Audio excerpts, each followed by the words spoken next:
Recipe వచ్చేసి chicken curry అండి. Chicken కర్రీలో 2 ఉల్లిపాయలు కోసేసి ఉల్లిపాయలు తాలింపు వేసి అవి వేగిన తర్వాత ఒక టమాటా, ఒక ఆనియన్, కొంచెం కొత్తిమీర, 2 యాలకులు, దాల్చిన చెక్క, 2 దాల్చిన చెక్క ముక్కలు, స్టార్ అనాస 4 పూలు వేసి మిక్సీ కొట్టుకున్న పేస్ట్ ఇందులో వేసుకున్నామండి. ఇందులో వేసి కొంచెం మొత్తం మిక్సీ కలిసేదాకా కలిపేసి ఇట్లా వేగనియండి. ఈ పచ్చివాసన పోయిందాక మంచిగా నూనెలో వేగనివ్వాలండి. వేగిన తర్వాత అప్పుడు ముక్కలు వేసుకోవాలి. ఇప్పుడు మంచిగా ఇట్లా మగ్గిన తర్వాత ఆయిల్ తేలుతుంది కదండి. ఆయిల్ తేలినప్పుడు చికెన్ ముక్కలు వేసేసుకోవాలి.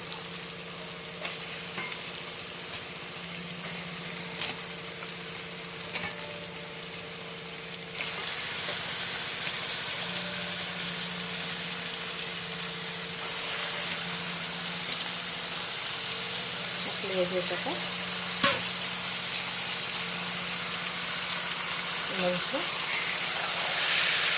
మంచిగా కలిసేటట్టు తిప్పుకోవాలి. ఇప్పుడు ఇట్లా మంచిగా మిక్స్ అయిపోయచ్చు. మొత్తం కలుపుకున్నాక ఇందులో 1 పెద్ద స్పూను సాల్ట్ వేసుకోవాలి.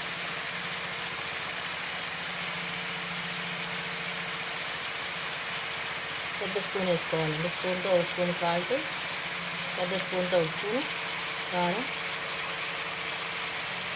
1/4 స్పూను పసుపు వేసి ఇదంతా మొత్తం తిప్పుకోవాలి. ఇప్పుడు మొత్తం కలిసేలా కలుపుకున్న తర్వాత పెరిగేసుకోండి.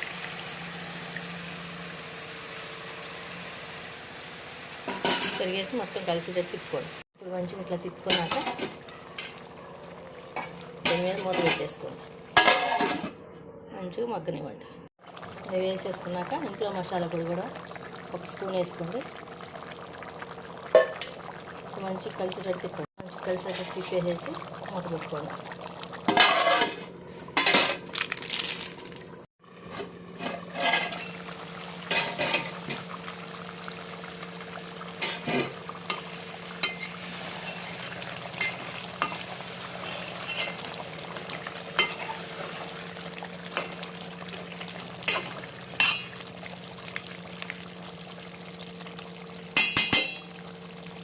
చికెన్ కర్రీ కొంచెం కొత్తిమీర వేసుకోండి. Chicken curry ready.